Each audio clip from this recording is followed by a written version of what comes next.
अस्सलाम वालेकुम, कैसे हैं आप? खैरियत से हैं? तबीयत ठीक है आपकी? आज हम इनवाइटेड हैं एनडीएफ की तरफ से, नेशनल डिसेबिलिटी फोरम की तरफ से।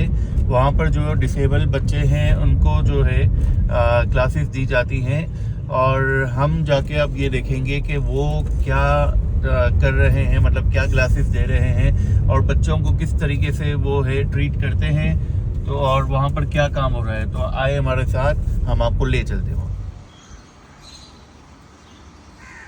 जी हम पहुँच गए हैं एनडीएफ, ये आप देखें, अंदर चलते हैं।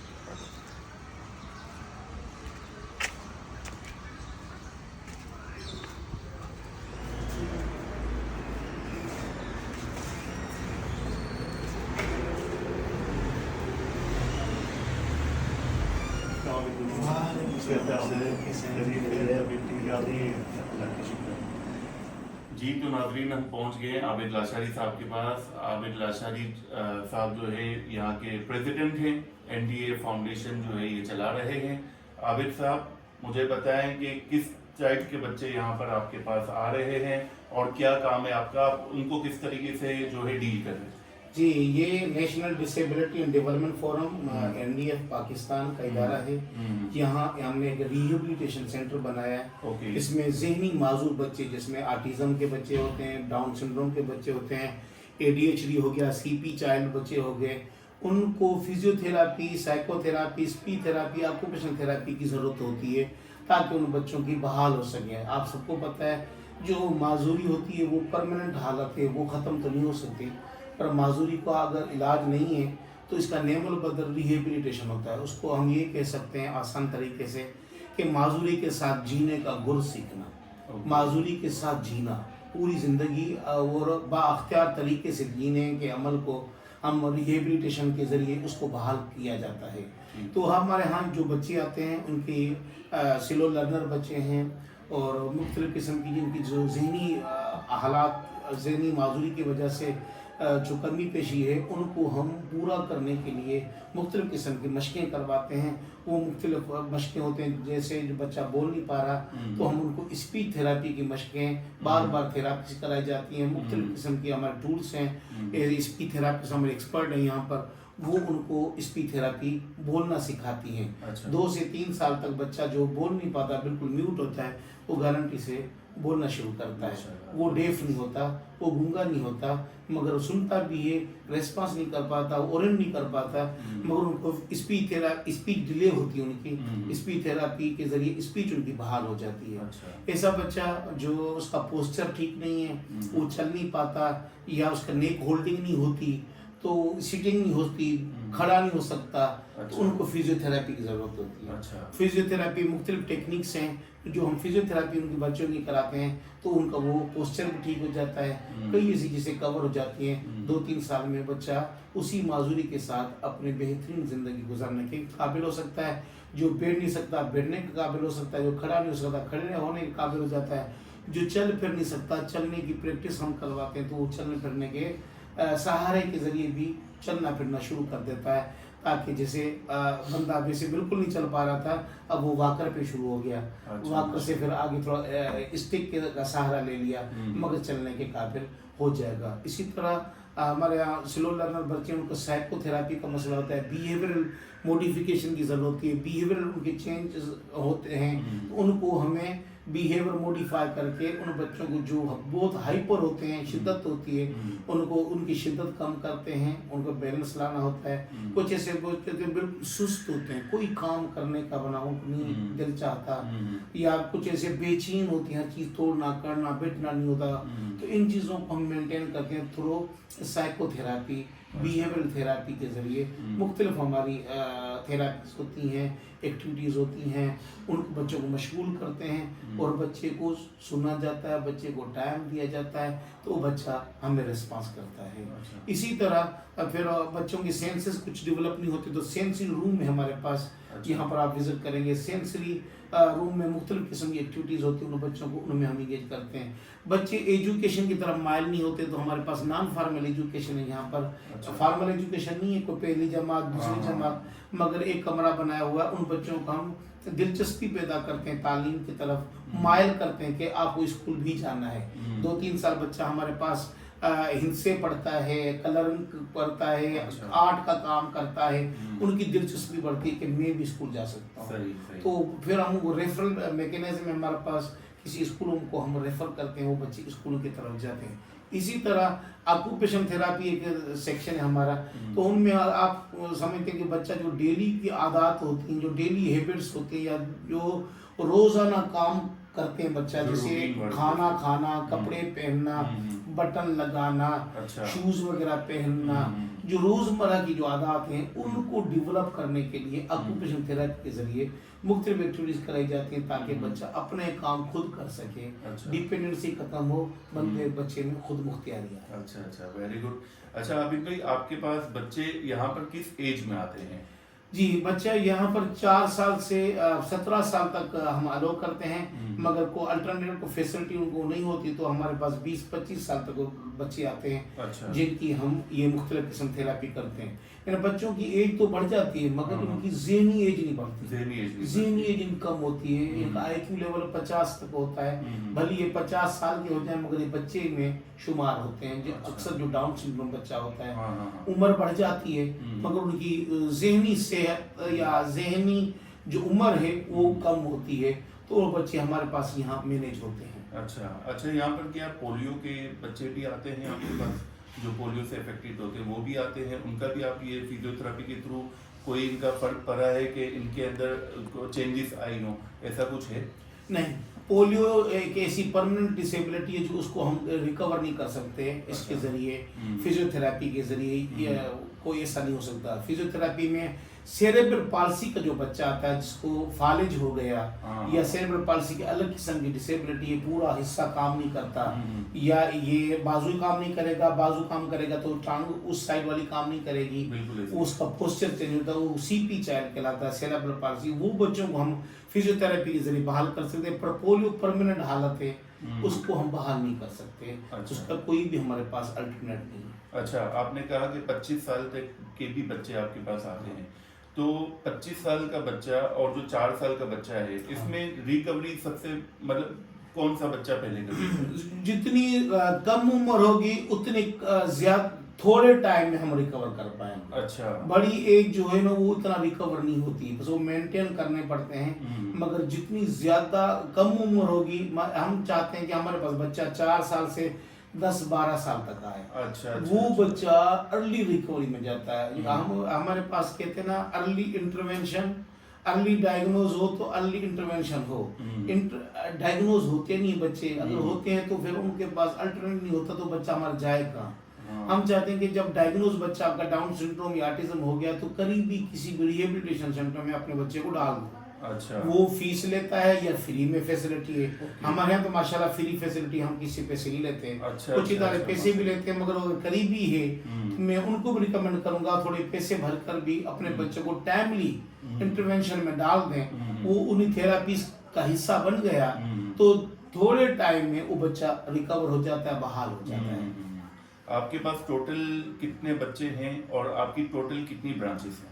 हमारे यहाँ इस एक सेंटर में 100 बच्चों का हमने रखा हुआ है। अच्छा, कि 100 इन ईच सेंटर, मगर हर सेंटर में आपको 100 से ज्यादा में कहीं 102 होंगे, 9 होंगे, 112 होंगे। यहाँ पर 112 से हैं सेंटर जौहर वाले में। 4 ब्रांचें हमारी गुलशन हदीद में है, गुलिस्तान जौहर में है, उसके साथ नवाबशाह और लाड़काना में। अच्छा, हम रूरल को भी कवर करते हैं। शुरुआत आगाज हमने नवाबशाह से किया, नवाबशाह से फिर हमने लाड़काना में बनाया, उसके बाद हमने जौहर में बनाया, फिर हमने अभी हदीद में यूनिट बनाया। अच्छा, हमारे ये सारे जो रिहेबिलिटेशन सेंटर हैं total graded goes to government of Sindh. अच्छा, department of empowerment of person disabilities है, वो हमें ग्रांट एंड एड देते हैं। अच्छा, वो सपोर्ट तकरीबन 80% जिसे कहते हैं 90% सपोर्ट उनकी होती है। अच्छा, जो 20% या 10% हमें सपोर्ट कम्युनिटी में लोग ज़कात से, सदका से, डोनेशन से या कारपोरेट सेक्टर में थोड़ा सपोर्ट करता है, ताकि हम इन चीज़ों को मीट कर सकें। मगर जो DPD डिपार्टमेंट में अफराद माजूरों के लिए गवर्नमेंट ऑफ सिंध ने एक डिपार्टमेंट बना दिया है, उसकी संजीदगी बहुत है। वहाँ के सेक्रेटरी ताहमुद फारूकी साहब हैं, हमारे मिनिस्टर से मुराद अली शाह साहब कुछ मिनिस्ट्री रखते हैं अपने पास, और CM मुराद अली शाह साहब का ये विजन है कि हमारे अफराद व माजूर जो सिंध में हैं इस स्पेशली ज़हनी माजूर बच्चे जो ऑटिज्म है, तो उनके गवर्नमेंट के उसने सेंटर भी बनाए और नॉन गवर्नमेंट ऑर्गेनाइजेशन हम जैसे भी इदारे हैं उनको भी बहुत वो इनकरेज करते हैं कि आप आएँ और कोई प्रोग्राम लेकर आएँ। किसी भी शहर में ज़रूरत हो तो हम नया यूनिट बनाने के लिए देर नहीं करेंगे। सिर्फ हमारे इदारे को ये सपोर्ट नहीं करते, 25 से 30 ऐसी नॉन गवर्नमेंट ऑर्गेनाइजेशन है जिनको सिंध हुकूमत रेगुलर सपोर्ट कर रही है ताकि ये जो काम है बहाली का ये सिलसिला आगे जुड़ता रहे और ये इसका तसलसल कायम रहे। अच्छा, आपको फाइनेंस में कोई इश्यूज आते हैं? मिसाल के तौर पे आपको गवर्नमेंट तो सपोर्ट कर रही है, इसके अलावा भी यहाँ क्या सिस्टम है, ट्रांसपोर्टेशन का क्या सिस्टम है, पिक एंड ड्रॉप बच्चों का, इसके अलावा जो आपके पास जो स्टाफ काम कर रहा है इनकी सैलरीज, इसके अलावा इलेक्ट्रिसिटी बिल्स वगैरह और जो भी मशीन्स वगैरह हैं जो फिजियोथेरेपी की, इनमें एक्सपेंसेस का क्या सीन है? हमारे यहाँ जो ज़्यादातर एक्सपेंसेस आता है ऑपरेशनल कास्ट में। ऑपरेशनल कास्ट की हमारी तनख्वाहें हैं, रेंट है, बच्चों को डेली डाइपर्स चाहिए, 1 से 2 डाइपर एक बच्चे को डेली चाहिए। अच्छा। बच्चों को हम लंच कराते हैं, रमज़ान के बाद लंच रेगुलर चलता है। 11 महीने हर बच्चा लंच करता है हमारे यहाँ। जो फ्रूट भी देते हैं, जो चीज़ें हम देना चाहते हैं हम सपोर्ट देते हैं, जैसे आप अपने घर में अपने सपोर्ट बच्चों को देते हैं। तो मसला ये है कि हमारे यहाँ रेंटल बिल्डिंग से हम और जो पेरेंट हजरात हैं वो रिक्शों में आते हैं, कोई बाइक पे आता है, गरीब लोग हैं, ये बड़ी नीडी हैं, इनको बड़ी ज़रूरत होती है। एक तो फीस अदा नहीं कर सकते, फीस तो अलग रही, मगर ये ट्रांसपोर्टेशन अफोर्ड नहीं कर पाते। अच्छा। तो हम लोगों से डोनेशन लेके कई लोगों को रिक्शे लगाए हुए हैं, कई बाइक वालों को 200-300 रुपये पेट्रोल के देते हैं ताकि वो अपने बच्चे को रेगुलर लेकर आए। ये थेरापी 5 से 10 साल तक चलती है। एक दिन की बात नहीं है। बच्चे की बहाली को जल्दी में नहीं होती, उसको रोजाना ले आना ये मकसद होता है। अगर नहीं लेकर आएंगे, किसी को वक्फा कर देंगे, कोई नागा हो गया तो जितनी भी मेहनत बच्चे पर हुई है, साल 2 साल 3 महीने, वो फिर जीरो से आ जाते हैं। अच्छा। तो इसलिए पेरेंट हजरात एक तो देखो उनके दूसरे बच्चे भी होते हैं, उनको भी देखना होता है, जॉब को देखना होता है, दूर से आते हैं, रोजाना वो अफोर्ड नहीं कर पाते, वो किराया नहीं भर सकते। तो इसलिए हमने जो मुखैर हजरात हैं उनको अपील करते रहते हैं, वो हमें थोड़ा सपोर्ट करते हैं। हम लोगों को रिक्शे के पैसे देते हैं ताकि वो कर सकें। हमारे पास गाड़ियाँ नहीं हैं तो हम बच्चे को घर से लेकर आएँ और घर पहुँचा दें। पेरेंट हजरात हमारे पास ना ही इंतज़ार ना करें। इधर क्या कहें, 1-1 घंटा, आधा घंटा, 2 घंटे कभी कभी इंतजार भी करना पड़ता है, रश हो जाती है। तो अपना बच्चे की जब बारी आएगी तो वो फिर ये 1-to-1 सेशन होता है। हमारे यहाँ इखराजात माशाल्लाह कुछ कवर भी हो रहे हैं गवर्नमेंट से, मगर फिर भी हमें बड़ी ज़रूरत होती है डोनेशन की, ज़कात की, फितरा और सदका वगैरह हम सब एक्सेप्ट करते हैं। शरिया बोर्ड है हमारे पास। अच्छा। उसके ज़रिए हम सारी डिस्ट्रीब्यूशन करवाते हैं। हम चाहते हैं कि अगर इस रमज़ान में कोई हमें ज्वाइन करेगा, कोई सदका या ज़कात दे सकता है, तो हमारे यहाँ गवर्नमेंट जो बैंक्स वगैरह में अकाउंट हैं, हमें डायरेक्ट कैश वगैरह हम एक्सेप्ट नहीं करते, तो उसमें हमारे यहाँ सदका ज़कात वगैरह ये दे सकते हैं। उसमें हम इन बच्चों के लिए एक तो हम रमज़ान में उनको राशन देंगे, हम उनको कपड़े लेके देते हैं, जूते लेके देते हैं, ईद करवाते हैं अपने सब बच्चों की। उसके साथ साथ हम इन बच्चों का जो रमज़ान के बाद अखराजात आएंगे, लंच होगा, डाइपर्स होंगे, तनख्वाहें वगैरह सारी चीज़ें हम ये डोनेशन, ज़कात और ग्रांट्स के ज़रिए मीट करते हैं। अच्छा, आपके यहाँ टोटल स्टाफ कितना है और स्टाफ की जो है सैलरीज ये अंदाजन एक क्या?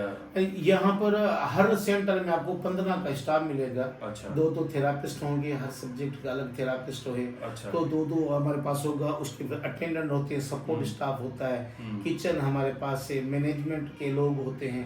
और तकरीबन जो हमारा थेरापिस्ट है वो 70 से 80 हज़ार रुपये तनख्वाह लेता है। अच्छा। कई ऐसे हैं जो नहीं मिलते तो उनके 1-1.5 लाख तनख्वाह भी हमारे यहाँ। मैनेजरों की तनख्वाहें हैं, उसके साथ कम से कम तनख्वाह हमने यहाँ पे 40 हज़ार रखी हुई है एक बंदे की। तो कोशिश करते हैं कि जितना हो सके अपने स्टाफ को भी सपोर्ट कर सकें, मगर महदूद वसाइल के हवाले से तो स्टाफ हम उस महदूद ही रखते हैं और उसको मीट कर रहे हैं। कोशिश यही होती है कि साल में हो जाए, कहीं कहीं कमी पेशी हो जाती है, फिर किसी दोस्तों को रिक्वेस्ट करते हैं तो कहीं ना कहीं से सिलसिला हमारा मैनेज हो जाता है। अच्छा, यहाँ पर जो है आप रमज़ान के अलावा टाइमिंग्स क्या हैं और हफ्ते में कितने डेज आप ये सेशन देते हैं? जी, रमज़ान के बाद वैसे तो अभी 9 से 3 है रमज़ान का टाइम। अच्छा। अब रमज़ान के बाद 9 से 5 होगा हर सेंटर का। 9 से 5। क्या है कि ये बच्चा कोई कहीं से आ रहा है, कोई कहीं से आ रहा है। लोग अपनी सहूलत से ऐसे, हम किसी को टाइम नहीं देते। 5 बजे तक ये यूनिट होता है हमारा, थेरापिस्ट इंतजार करते हैं। किसी टाइम आपको यहाँ 10 लोग बच्चे मिलेंगे, कभी 30 मिलेंगे, कभी 40 मिलेंगे, कभी 4 मिलेंगे। अच्छा। क्या अपने हिसाब से लोग आते हैं। कुछ ऐसे बच्चे हैं जो स्कूलों में पढ़ते हैं, स्कूल के बाद 2 बजे के बाद हमारे पास आ जाते हैं थेरापी लेके। 1 घंटे की थेरापी होती है। चारों थेरापी को मिलाएं तो हमारे पास 45 मिनट, 50 मिनट या 1 घंटे के अंदर हमारा बच्चा सारी थेरापी ले जाता है। चारों थेरापी एक बच्चे की होती है मतलब, और 5 दिन अच्छा। माना पीर से लेके जुम्मे तक हम करते हैं। अच्छा। वो हफ्ता इतवार 2 दिन छुट्टी होती है, क्योंकि आपको पता है ये थेरापी इतना आसान काम नहीं है। इसलिए हम चाहते हैं कि अपने स्टाफ को भी थोड़ा टाइम दें। हफ्ता इतवार गवर्नमेंट की छुट्टी, तो हमारे इदारे की छुट्टी होती है। ये मंडे टू फ्राइडे कंटिन्यू हमारी थेरापी चलती है। अच्छा, तो आपको क्या लगता है, मतलब ये कि आपके पास आपके 4 इदारे में 400 से ज्यादा बच्चे हैं, ठीक है, आपको क्या लगता है 100 में से ऐसे डिसेबल बच्चे कितने होते होंगे जिनकी बर्थ ऐसी होती होगी, और इसकी आपकी नज़र में क्या वजह हो सकती है कि ये बर्थ जो डिसेबल बच्चे होते हैं ये किस वजह से ऐसे पैदा होते हैं? देखें, मुख्तलिफ असबाब हैं। एक तो हमारा मेल न्यूट्रिशन है। हमारी जो माँ है, जब वो हामला होती है तो उनको वो खुराक नहीं मिलती जो बच्चे का वो जो जिस्म बनता है, केयर हो सकता है, पूरी हो सकती है।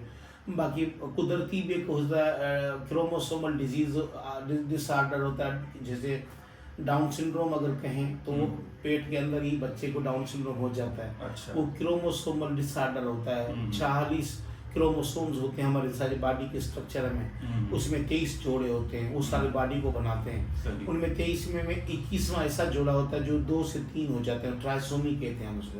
वो 3 होने की वजह से सारा स्ट्रक्चर बॉडी का चेंज हो जाता है। अच्छा। बच्चे का कद छोटा हो जाएगा, बच्चे की ज़हनी ओसर जो है तरक्की होती है वो ख़त्म हो जाती है। स्लो लर्नर बच्चा हो जाता है, बच्चे के कान छोटे हो जाते हैं, बच्चे के दिल में सुराख के बना इम्कानात होते हैं, ज़्यादा होते हैं कि दिल में सुराख हो जाता है। तो इसी तरह वो बच्चा डाउन सिंड्रोम की अलग सी शक्ल भी उस बच्चे की हो जाती है। तो असबाब अगर कहें तो कज़न मैरिजेस भी हैं। अच्छा। हमारे यहाँ कज़न मैरिजेस ज़्यादा होती है, ये रिसर्च हुई है। अच्छा। उसके साथ किसी लड़की की देर से शादी होना। अच्छा। 35 साल तक अगर शादी नहीं हुई, उसके बाद वो बच्ची शादी कर रही है, अगर उसकी पहले प्रेगनेंसी है तो वो खदशा होता है कि पहला बच्चा डाउन सिंड्रोम हो सकता है। अच्छा। ये एक माना रिसर्च है। तो ये देर से शादी करना कमाना ये भी असबाब में शामिल है। कज़न मैरिज असबाब में शामिल है। बाकी देखें मुख्तलिफ और भी साइंटिफिक रीजंस होते हैं जिससे डिसेबिलिटी का रेशो बढ़ रहा है। अभी पाकिस्तान में कम से कम 15% आबादी माजूर है, मगर अभी डेटा जो इकट्ठा हुआ है, इलेक्ट्रॉनिक इकट्ठा हुआ है, फिर भी उसमें 9.64% है ये मुख्तलिफ किस्म की डिसेबिलिटीज पाकिस्तान में मौजूद है। मगर UN कहता है तो पाकिस्तान में 15% आबादी माजूर है। 15% बहुत ज़्यादा, मतलब ये सिर्फ पाकिस्तान की बात नहीं है, मुख्तलिफ जो तरक्की याफ्ता ममालिक हों या तरक्की पजीर ममालिक हैं, सब में रेशो 10-15% परसेंटेज माजूरी है। अच्छा। अमेरिका कितना बड़ा सुपर पावर है, उसमें भी 18% डिसेबिलिटी। अच्छा। डिसेबिलिटी मतलब ये कहीं तो रोक नहीं सकते, खुदा की तरफ से कहीं आप इसको कम नहीं कर सकते हो। लेकिन ये है कि हम इतने इंतजाम तो कर सकते हैं कि डिसेबिलिटी जो माजूर हैं उनको हम मैनेज कर सकते हैं। उनको इक्वल सिटीजन बनाने के लिए मुख्तलिफ किस्म के प्रोग्राम शुरू किए जा सकते हैं। उनकी रिहेबिलिटेशन के प्रोग्राम, उनकी एजुकेशन के प्रोग्राम, उनके हेल्थ के प्रोग्राम, उसकी मुख्तलिफ चीज़ों में इंगेज करके हम इसको कारामद शहरी बना सकते हैं। अच्छा, आपने कहा कि 4 years ऑनवर्ड्स आप यहाँ पर जो है एडमिशन लेते हैं, तो अंडर 4 years जो होते हैं उनको फिर किस तरीके से ट्रीट किया जाता है? क्या है कि डायग्नोज अगर हो जाता है, मगर क्या है कि ये थेरापी की मुख्तलिफ किस्म की टेक्निक्स होती हैं, छोटे बच्चे पे अप्लाई बंदा नहीं कर सकता। अच्छा। तो उस वाले फिजियोथेरापी हम 2 साल वाले बच्चे की नहीं कर सकते। अच्छा। तो ये कि फिर भी वो बच्चे हमारे पास रजिस्टर हो जाते हैं, जैसे उनकी एज बढ़ती जाती है तो मुख्तलिफ किस्म की अगर इंगेजमेंट है जहाँ 2 साल बच्चे का फिट हो सकता था हम उसको भी ले लेते हैं। अच्छा। मगर हमने क्राइटेरिया 4 से 17 साल का रखा हुआ है कि 3-4 साल का बच्चा इतना होता है जो रिस्पांस कर सके। छोटा बच्चा हमें रिस्पांस नहीं करेगा, एटलीस्ट ये पता चल सकता है कि बच्चा क्या रिस्पॉन्ड कर रहा है, हम क्या दे रहे हैं, वो कहाँ तक हमें कैच कर रहा है, वो हमें रिस्पांस क्या कर रहा है। रिस्पांस नहीं करता, इट टेक्स टाइम, 2 महीने 3 महीने 4 महीने 6 महीने तक हमें बच्चा और रिस्पांस करना शुरू करता है। अच्छा। मगर क्या है, फिर भी हमारे जो इफर्ट्स हैं, हमारी कोशिश जारी होती है कि उस बच्चे को हम उस प्रोसेस में शामिल रखते हैं, रिस्पांस दे या ना दे। अच्छा, आपके पास 100 या 110 बच्चे हैं, तो क्या और भी बच्चे रजिस्टर्ड होने के लिए आ रहे हैं? बच्चा किसी टाइम में नया बच्चा आता है तो हम उसको रजिस्टर करते हैं। अच्छा। दूसरी बात ये बताऊं आपको, यहाँ पर वो भी होता है कि ड्रॉप आउट बहुत है बच्चों का। अच्छा। बच्चे छोड़ जाते हैं। Okay. छोड़ क्यों जाते हैं? क्योंकि थेरापी जो है ना, इट टेक्स टाइम। लोगों को इंतजार पसंद नहीं है, भारी पड़ता है, सबर नहीं कर पाते कि भाई इतने वक्त आए, कोई इम्पैक्ट नजर नहीं आ रहा। इम्पैक्ट जो है ना, ये ऐसे बुखार नहीं कि इंजेक्शन लग जाए और बुखार उतर जाए, ये डिसेबिलिटी है। ये डिसेबिलिटी को पहले माँ को एक्सेप्ट करना पड़ेगा कि माजूरी मेरी बच्ची को हो गई। अब इस माजूरी के साथ मेरी बच्ची को जीना है, मगर वो माँ कहती है मेरी बच्ची को कोई माजूरी नहीं है। अच्छा। आप कहते हो मेरी तो ठीक है। अच्छा। थोड़ा सा मसला है, थोड़ा सा मसला है। अच्छा। बस आप ये सेट कर दो, ये सेट हो जाएगी। अच्छा। तो वो डिसेबिलिटी को ताना समझते हैं कि कोई हम पे कोई लोग तोहमत लगा रहे हैं, तो माजूरी हमारे घर में माजूरी क्यों होगी? भाई तुम्हारे घर क्या किसी के घर में भी हो सकती है, वो अल्लाह की तरफ से चीज आ रही है। तो मसल लोग समझते हैं कि माजूरी मेरे घर में इसलिए होगी, शायद हमसे कोई गुनाह हो गए। कोई गुनाह नहीं हो, अल्लाह ताला एक आजमाइश देता है। मेरे घर में मुझे माजूरी होगी, मैं छोटा बच्चा था, बचपन में मेरे आग में हाथ आ गए, जल गए। अच्छा। एक्सीडेंट हो गया, इसमें मेरी माँ का क्या कसूर है? इसमें मेरे बाप का क्या कसूर है? मेरी सारी बिरादरी का क्या कसूर है कि मेरे घर में एक बच्चा माजूर हो गया? उनका तो कोई कसूर नहीं है। अगर उनको आप टीज करो कि भाई आप लोगों ने कुछ किया होगा, आपको सजा मिली, ये सारी मिथ है, गलत है। कोई सजा नहीं, अल्लाह ताला सजा उसको देगा जो गुनाह करेगा। तो डायरेक्ट सजा मिलती, किसी औलाद को नहीं मिलेगी। अल्लाह ताला इंसाफ पसंद है, तो ये वो चीजें हम यकीन है कि अल्लाह ताला इंसाफ करेगा। तो कोई सजा जजा तो जाहिर है वो हमें मिलेगी जब हम ऐसे काम करेंगे। क़यामत के दिन भी हमें मिलेगी, उस दुनिया में भी चीजें मिलती हैं, वो अलग मैटर है। डिसेबिलिटी का दूर दूर तक कोई ताल्लुक नहीं है। मगर क्या है कि माजूरी को पहले हम समझते नहीं है, तो फिर हमें रिहेबिलिटेशन समझ नहीं आती। रिहेबिलिटेशन लोग कहते हैं हमें डॉक्टर के पास गए, इलाज हो जाएगा, माजूरी ठीक हो जाएगी। जब हम कहते हैं भाई इलाज ही नहीं माजूरी का, ठीक कैसे होगी? मेरी माजूरी अभी ठीक नहीं होगी, इलाज नहीं इसका, ये हो गई परमानेंट हालत है। अब ये है कि इसी माजूरी के साथ जीना है ना, वो रिहेबिलिटेशन है। वो लोगों को देर से समझ आता है। मेरे देखे दोनों हाथों नहीं है, मगर 2 उंगलियां मेरे ये काम कर रही है, वो मेरे 10 उंगलियों का काम कर रही है। मैंने ये देखा है माशाल्लाह, मोबाइल 10 उंगलियों का काम होता है, क्योंकि वो मेरी माँ ने मुझे बचपन में चीजें सिखा दी। वो थेरापिस्ट तो नहीं है, मगर उसने जो जो चीजें मुझे सिखाई वो सारी ऑक्यूपेशन थेरापी मेरी हो गई, मेरी साइकोथेरापी हो गई, मेरी सारी थेरापी वहाँ हो गई। ये चीजें होती हैं। हम ये चीज लोगों बच्चों को सिखा रहे हैं कि डिसेबिलिटी है, पर डिसेबिलिटी चैलेंज नहीं है। आपको मौका नहीं मिल रहा कि डिसेबिलिटी के साथ जीना कैसे, वो मौका रिहेबिलिटेशन के थ्रू मिला है और फ्री फैसिलिटी मिली है, इसको अवेल करें। और आई थिंक आपके टाइम पे तो ज्यादा रिहेबिलिटेशन सेंटर भी नहीं थे ना? कुछ भी नहीं था। ये बर्न सेंटर नहीं थे। अच्छा। मैं नवाबशाह से मुझे ये जलते हुए हाथ लेकर कराची में लेकर आए थे। अच्छा। कितना कराची दूर होता होगा उन दिनों में, बहुत आज तो बसें चलती हैं, मगर उन दिनों में 1982 में क्या चलता होगा? ट्रेन के अलावा कोई और आपको नजर आ रही है? ऑप्शन नहीं था, कोई ऑप्शन। रास्ते भी अच्छे नहीं थे। ये मोटरवे तो नहीं था उन दिनों में, नहीं था। वो कितनी तकलीफ के साथ वो बच्चा इधर आया होगा, कितने दिन कराची रहा होगा, कैसे इलाज हुआ, हमें तो कुछ याद नहीं। वो दर्द हमें तो महसूस नहीं होता, हमारी माँ को जरूर महसूस होता है। हमें नहीं पता वो दिन कैसे थे, मगर देखें नहीं थे फिर भी उस मेरी अम्मा जो पढ़ी लिखी भी नहीं है, उसने मुझ पे मेहनत की, अल्लाह का शुक्र है। देखिए मैं बहाल हो गया। वो जो रिहेबिलिटेशन का जो पहला कॉन्सेप्ट है ना, उसी ने मुझे मजबूर किया कि मैं रिहेबिलिटेशन माजूर नहीं करूँ। ये सेंटर हमने बनाया इसलिए था कि मैं अगर बहाल हो सकता हूँ, जिसकी कोई उंगली नहीं, काम सारा कर सकता है, तो दूसरा बच्चा भी हो सकता है। ये दुनिया में कॉन्सेप्ट मौजूद था, मगर यहाँ पर इम्प्लीमेंट सिर्फ कराची में हो रहा था, मुख्तलिफ सेंटर चला रहे थे, मगर हमारे रूरल में नहीं था। नवाबशाह हो गया, लाड़काना हो गया, सक्खर हो गया, यहाँ फैसिलिटी नहीं थी। वहाँ के बच्चे यहाँ नहीं आ पा रहे थे, कराची दूर है, तो हमने एक रूरल में नवाबशाह में बनाया, एक कामयाब तजुर्बा हमारा हो गया। वहाँ बच्चों को इतना इम्पेक्ट हमें नजर आया 2-3 साल में। फिर हमारी हिम्मत बढ़ गई और इसलिए हमने ये 4 यूनिट बनाए। ये 4 तक हम महदूद नहीं है, हम सेंटर बढ़ाएंगे इंशाल्लाह ताला। पूरे पाकिस्तान में ये हम इस नेटवर्क को लेके जाएंगे, वरना सिंध के हर जिले में एक यूनिट जरूर होगा जो करीबी हो, हमारे बच्चे को, हमारी माँ को, हमारे वालिदैन को आसानी से अपना बच्चा पहुंचा सकें, फ्री फैसिलिटी लेके वापस चले जाएं। अच्छी बात है।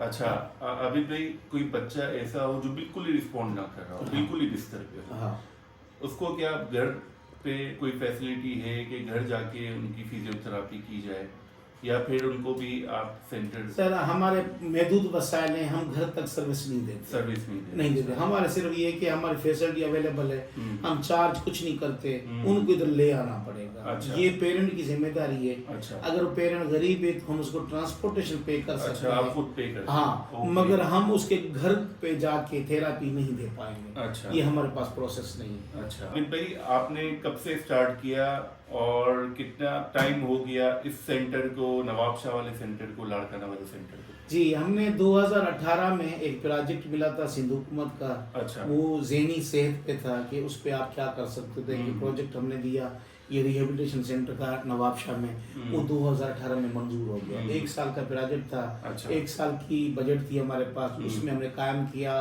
बेहतरीन चला। 1 साल के बाद फंडिंग खत्म हो गई, प्रोजेक्ट क्लोज हो गया, मगर हमने अपना सिलसिला क्लोज नहीं किया। अच्छा। हमने कहा ये 100 बच्चा इकट्ठा हो गया, ये किधर जाएगा। अच्छा।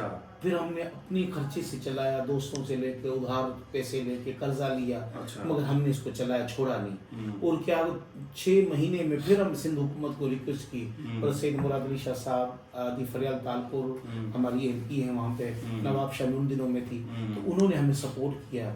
कोई मसला नहीं है, अगर ये काम आपका अच्छा है, बच्चों को इम्पेक्ट आया है, तो हमने प्रोग्रेस रिपोर्ट दी, बच्चों का इम्पेक्ट था, विजिट कराया गया, तो उन्होंने फिर हमारी ग्रांट जारी कर दी। अच्छा। सिंध हुकूमत ने फिर हमारे काम को अडॉप्ट कर लिया। अच्छा। और सिंध हुकूमत ने उन दिनों में माजूरों को कानून भी पास कर दिया था 2018 में। अच्छा। तो माजूरों का कानून पास करने से एक डिपार्टमेंट बन गया, DPD, department of empowerment of person with disabilities. उनको जिम्मेदारी दी गई कि इनको ग्रांट दें और इनको सपोर्ट दें। अच्छा। फिर हमारा सिलसिला वहाँ से गवर्नमेंट की फंडिंग से फिर कंटिन्यू रहा। वो इतना कामयाब रहा नवाबशाह, तो फिर हमें जरूरत पड़ी कि नॉर्थ जो सिंध है वो इलाके दूर थे, नवाबशाह भी को भी करीब नहीं थे, वो कराची से वैसे ही दूर है। 9 घंटे कराची का सफर था। 4 लाड़काना, जैकबाबाद, शिकारपुर, कंबक, शदादपुर, ये सब पार्ट है, वो दूर था नवाबशाह से भी, कराची से भी। तो एक ख्याल आया, सिंध हुकूमत को हमने प्रपोजल दिया, डिस्कशन हुई, तो उन्होंने कहा ठीक है, आप वहाँ नॉर्थ खोलना चाहते हैं तो जी बिस्मिल्लाह। अच्छा। फिर एक प्रपोजल हमारा वो लाड़काना के लिए हो गया। अच्छा। लाड़काना यूनिट बनाया 2023 में, 18 में ये चला 2-3-4 साल, तो फिर अब 23 में हमने एक यूनिट बना लिया लाड़काना में, वो बेहतरीन चला। तो फिर 2023 में ही हमने प्रपोज किया कि गुलिस्तान जौहर में दूसरे सेंटर भी मौजूद हैं, मगर फीस लेते हैं। अच्छा। लोगों को अफोर्डेबिलिटी नहीं है। हम वैसे यहाँ पर काम कर रहे थे, मगर रिहेबिलिटेशन सेंटर नहीं था। अच्छा। एक प्रपोजल फिर हमने सिंध हुकूमत को दिया, तो एक जौहर 2023 में ये गुलिस्तान जौहर बन गया। अच्छा। इसी तरह वो हमारा जिला मलीर है, आपको पता है कि वो ठट्ठे के साथ लगता है। गुलशन हदीद का इलाका, बिन कासिम टाउन, वो बिल्कुल दूर था। वहाँ के लोग हमारे पास यहाँ जौहर आते थे। अच्छा। वो दूर पड़ता था। फिर एक प्रपोजल हमने फिर सिंध हुकूमत को कहा कि गुलशन हदीद में कोई फैसिलिटी नहीं है, हम वहाँ बनाना चाहते हैं। तो इसी तरह हमारा एक नया यूनिट वहाँ हदीद में खुल गया। अच्छा। तो माशाल्लाह आज 2018 से आज हमें 6 से 7 साल हो गए, और माशाल्लाह ये हमारा सफर जारी है। वक्त के हिसाब से चीजें इम्प्रूव हो रही हैं, हमें भी बहुत कुछ सीखने को मिल रहा है, और लोगों तक अवेयरनेस जारी है। आप जैसे दोस्तों के जो चैनल हैं वो हमारी पजीराई कर रहे हैं, हमारा बेस मैसेज वहाँ तक पहुँचा रहे हैं, जो लोगों को पता नहीं कि रिहेबिलिटेशन फैसिलिटी यहाँ पर फ्री फैसिलिटी भी लाड़काना में मौजूद है, नवाबशाह मौजूद है, या जौहर में मौजूद है, या हदीद में मौजूद है। वहाँ तक जाएगा। आपकी तवज्जो से कई ऐसे बच्चे आएंगे जो इंशाल्लाह ताला फ्री फैसिलिटी लेंगे और यहाँ से बाहर हो जाएंगे इंशाल्लाह। मैं रिक्वेस्ट करूँगा सबसे कि अपनी डोनेशन, ज़कात, खैरात, सदक़ात आबिद भाई के इदारे को दें, सपोर्ट करें ताकि ये फ्री फैसिलिटीज जो हैं बच्चों को दे सकें, ठीक है। क्योंकि आपने ये सुना कि 15% आबादी में से बच्चे जो है डिसेबल हैं, तो उनको सपोर्ट आप और मैं मिलकर ही कर सकते हैं, ठीक है। आबिद भाई बिल्कुल फ्री ऑफ कॉस्ट काम कर रहे हैं। आबिद भाई नॉर्मली जो सेंटर्स हैं वो कितनी फीस चार्ज कम से कम 3,000 पर थेरापी, 4 थेरापी तो 12,000 पर डे बंदा नहीं भर सकता। 12,000 ये कम से कम 3,000 है। अच्छा, वरना 5,000 तक फीस है। अच्छा। तो अगर 5,000 फीस हो तो 4 थेरापी अगर हम लें तो 20,000 पर डे कौन अफोर्ड करेगा? 20,000 और कितने दिन अफोर्ड करोगे? नहीं कर सकते। 8-10 साल तक जाना है हमें। 6 लाख महीना, 6 लाख रुपए महीना। बच्चा, किस बच्चे पे थेरापी कौन वालिदैन करेंगे? बेशक हर बंदा अफोर्ड नहीं कर सकता। हर बंदा आगा खान हॉस्पिटल को अफोर्ड नहीं कर सकता। तो हम चाहते हैं कि ये लंबे अरसे तक अगर थेरापी जानी है तो ये फ्री मिलनी चाहिए, फ्री मिलनी चाहिए। और दूसरा ये आपसे रिक्वेस्ट है, आबिद भाई के इदारे को गाड़ियों की जरूरत है पिक एंड ड्रॉप के लिए, तो वैन टाइप की अगर हो कोई गाड़ी, तो अगर कोई इनको दे सकता है, डोनेट कर सकता है तो लाजमी इनको कीजिए। और आबिद भाई के लिए मैं तालियां बजाऊंगा। आबिद भाई माशाल्लाह बहुत एनर्जेटिक हैं, बहुत मेहनती हैं और इदारे के लिए बहुत काम कर रहे हैं। सिर्फ इदारे के लिए नहीं बल्कि डिसेबल बच्चों के लिए भी बहुत काम कर रहे हैं। और अभी हम विजिट करेंगे इंशाल्लाह, ताकि आपके सामने चीजें आ जाए कि आबिद भाई के इदारे में क्या काम हो रहा है। और अभी हम हैं जौहर वाले सेंटर में, ठीक है। इंशाल्लाह मौका मिलेगा हम हदीद वाले पे भी जाएंगे और फिर हाफिज भाई के साथ नवाबशाह और लाड़काना भी जाएंगे, ठीक है। आज आपको जौहर वाला विजिट करवाते हैं इंशाल्लाह, और नेक्स्ट टाइम फिर वो सेंटर्स भी विजिट होंगे। Thank you.